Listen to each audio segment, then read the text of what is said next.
It all began with the dangerous idea that we could make Western democracies out of countries that had no experience or interest in becoming a Western democracy. Why don't you want the Middle East to have democracy? People say, no, it's not me. Those people, their culture. They just don't have the soil for democracy at all. For thousands of years, not me. Yes, as you can see, that's why. This is The Visible Hand. Today, we will talk about these two kinds of arrogance, the hawkish arrogance and the legalistic arrogance. In January 2026, US President Donald Trump arrested the then president of Venezuela, Nicolas Maduro, in his capital city. In February of the same year, Supreme Leader Ali Khamenei of Iran was assassinated in a US-Israeli cooperative action, along with many top officials of the country. While the hawks are cheering that America is getting greater and greater again, many legalists criticize that this may not align with international law. Little attention is paid to the local people who might finally have a chance to gain true freedom, but at this very moment still live in a living hell in their homeland. Today, we are not sitting in the middle, accusing either side of simply not caring about the local people. American politicians do not have any legal obligation to Iranians or Venezuelans, but we won't let them to keep pretending to be decent or moral. Let's pull back the curtain. When US forces launch operations overseas, what do our patriotic, hawkish friends really care about? They're the loudest voices in the room. Who will be the next? Will Cuba be the next? Will Trump also invade Greenland? Is the Islam world collapsing? Who will win if China finally collapses? Do these hawkish patriots actually care if the local people gain true freedom? Not really. But they do care about oil, water, and global chaos. It's okay to be, I don't really care about those people. But it's not okay to mask this apathy with the word patriotism. When the modern meaning of the word patriot was established during the American Revolution, it served one exact purpose: to describe the locals fighting against a tyrannical monarch sitting in London, not the royalists defending the great British Empire. If the American founding fathers saw locals today being crushed by theocratic dictators or South American narco-presidents, they might be generally okay with Americans calculating their strategic gains while staying safely behind the moat of the Atlantic Ocean. But make no mistake, they would reserve the word patriot strictly for the locals shedding blood to fight their own tyrants. Which brings us to the other side of the aisle, the legalistic arrogance. When these assassinations happen, there is another objective voice, often referencing the framework of international law. Their arguments generally focus on a familiar set of concerns. This is a violation of state sovereignty. This risks triggering a broader global conflict. And we cannot simply impose Western values on other cultures. Which sounds great. It sounds incredibly principled. Until you look at how this actually plays out on the ground. The United States will at times work with governments that do not meet, at least in our view, the highest international expectations. In January 2016, the US government airlifted $400 million in physical cash to Iran, followed by another $1.3 billion. Because back in the 1970s, the previous Iranian government paid $400 million to the US for fighter jets that were never delivered due to the revolution. So, President Obama simply refunded the principal, along with decades of interest. This was, from a strictly legalistic standpoint, a perfectly clean transaction, a textbook victory for international arbitration. But let's following this massive cash influx. The Iranian government officially boosted its military budget. The funds were channeled directly to the Islamic Revolutionary Guard Corps and regional armed proxies, including Hezbollah in Lebanon and the Houthis in Yemen.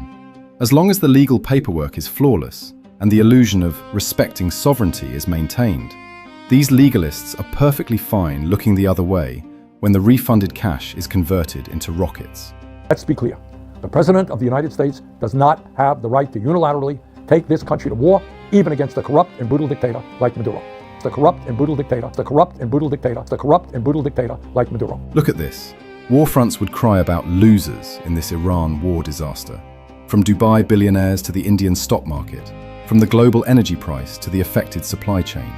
But ridiculously, in their exhaustive list of victims and losers, they didn't even bother to include the local civilians living in the vortex of tyranny. And this makes perfect sense, because for the locals, did they suddenly become losers just because Trump dropped some bombs? For the past few damn decades, they have always been the ultimate losers, constantly crushed by the machine of dictatorship.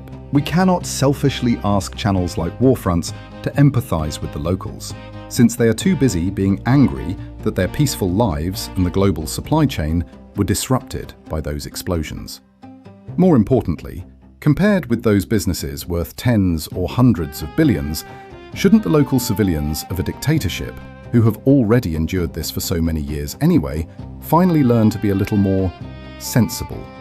Just move and dry their own tears in the corner. In a train station, people with an inherent love for freedom are waiting for the train to democracy. Some, luckily, caught the morning train to their destination. Some took the lunchtime train, and some just caught the afternoon train. Will the rest of the people catch the last train in the evening? Maybe, maybe not. Do they lack the desire to be free from fear and simply love to be humiliated by the secret police? No. They just missed some trains, just as bad luck can happen to anyone. But what if they miss this train again? Just keep the faith and wait for the overnight train, or the new trains starting from tomorrow morning. This is not to say that the entire human race is destined to have a democratic, happy ending. But it is to say, as long as the locals are fighting, there is absolutely no place for the passengers on the early trains to mock those who are still struggling on the platforms. For a long time, Singaporean Prime Minister Kuan Yew heavily promoted his Asian values, also known as the Lee Thesis, on the international stage. He asserted that against the backdrop of East Asian and Confucian culture, Western liberal democracy was simply incompatible. At the time, this narrative gained massive traction. After all, back in the 1970s and 80s, from Singapore, South Korea, and Taiwan to China and Vietnam, almost everyone was living under authoritarian or dictatorial rule. But look at the reality today.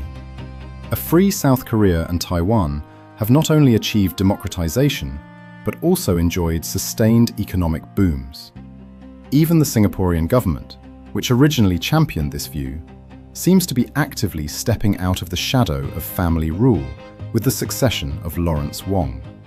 Standing here in 2026, regardless of how you evaluate Lee Kuan Yew himself or his economic policies, history has ruthlessly proven one thing. Lee's hypothesis that East Asian culture is unsuited for democracy is completely contrary to the facts. On July 14, 1789, the citizens of Paris stormed the Bastille, eventually sending the absolute monarch Louis XVI to the guillotine. But think about the day before that. For thousands of years leading up to that exact moment, France didn't possess a single second of democratic DNA. If you look at history through a strictly linear lens, France only ever deserved a King Louis. But historical mutations happen in a flash. DNA isn't just inherited, it mutates under extreme oppression and sudden awakening. If you hit the pause button at certain specific moments in history, the entire democratization process of the human race looks like an absolute failure. Standing at the exact moment the Bastille was stormed in 1789, everyone thought they had won. But in 1793, that's the Jacobin reign of terror. The guillotine was running non-stop every single day, and even the revolutionary leaders themselves were getting their heads chopped off. Hit pause again in 1804, and you watch Napoleon directly crown himself emperor. France morphed right back into an empire. Then came the Bourbon Restoration, the Second Empire. It wasn't until the Third Republic in 1870 that French democracy finally found its footing. The whole agonizing process took them nearly 100 years. Today, the mainstream consensus won't agree that the Arab Spring, which swept across the region a decade ago, was a success. But following the same logic, a major British newspaper in 1804 could have easily run an op-ed reading, "Facts have proven that the romantic DNA and Catholic culture of the French are simply incompatible with democracy." They spent 15 years trying, and didn't they just end up choosing an emperor? The French democratic spring is an absolute failure. Historical bystanders often use the most pessimistic interpretations to soothe their inner cowardice, because they cannot endure a single setback, nor can they accept the slightest state of being not done yet. In 1979, the director of the Korean Central Intelligence Agency, Kim Jae-gyu, drew his gun and shot the dictator Park Chung-hee. At that moment, everyone thought the dictatorship was over. But what followed was not democracy, but a coup and usurpation of power by another military strongman, Chun Do-hwan. Immediately after came the Gwangju Uprising in 1980. Citizens and students took to the streets demanding democracy. Chun Do-hwan directly deployed paratroopers, carrying out a horrific massacre with bayonets, bullets, and tanks. Similarly, if history had stopped in Gwangju in 1980, South Korea's attempt at democracy would have been an absolute blood-soaked failure. But it was precisely the sparks buried in Gwangju that ignited the June democratic struggle in 1987, ultimately bringing true democratization to South Korea. Those who mock the Arab Spring are just like someone standing on the streets of Gwangju in 1980, pointing at the dead and wounded civilians on the ground and saying, "See, you Koreans just can't handle democracy." Thomas Edison indeed failed thousands of times in his quest to invent a truly practical incandescent light bulb. He tested over 6,000 types of plant fibers, from ordinary cotton thread to Japanese bamboo silk, before finally finding the right carbonized filament. He left behind a famous quote, "I have not failed. I've just found 10,000 ways that won't work." Except, there's a catch.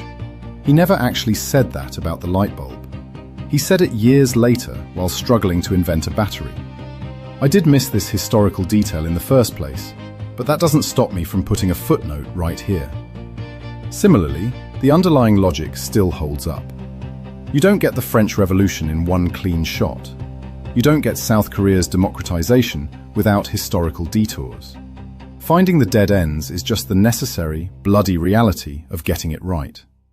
Experiments in the natural sciences can use filaments for trial and error, but political experiments in human society use human lives, blood, and the youth of several generations for trial and error. From the ongoing protests in Iran to the Arab Spring of the past, they are essentially nothing more than social experiments that have, time and again, failed to find the right filament. It proves that merely removing a dictator through external forces might not be enough. When facing despots empowered by the 2020s technology, people might need to exert more effort than ever before to reclaim their own power and freedom. But when has it not been so? South Koreans in the 1980s had to face machine guns that the French in the 1780s had never seen. And Iranians in 2026 have to face nationwide internet blackouts that South Koreans in the 1980s had never seen. But this absolutely does not mean that Southwest Asia or the Middle East doesn't need light. They are simply groping painfully in the dark for that right filament. No country's democracy is achieved overnight. Those that succeed on the first try have simply won the historical lottery. It's easy to demand a revolution from a safe distance, but we have no right to question their bravery, because when they face the tanks, we don't pay the toll. We can offer sympathy, funding, or a platform, but the ultimate betrayal is to sit safely on the sidelines and shrug.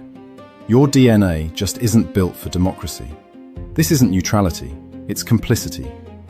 Dictators love this rhetoric because it justifies their tyranny, and opportunists in the West love it because it's a convenient fig leaf, letting them do business with a tyrant as long as he keeps the region stable and the oil flowing. That concludes the strategy session. Please look down and make that subscribe button grey. Meeting adjourned.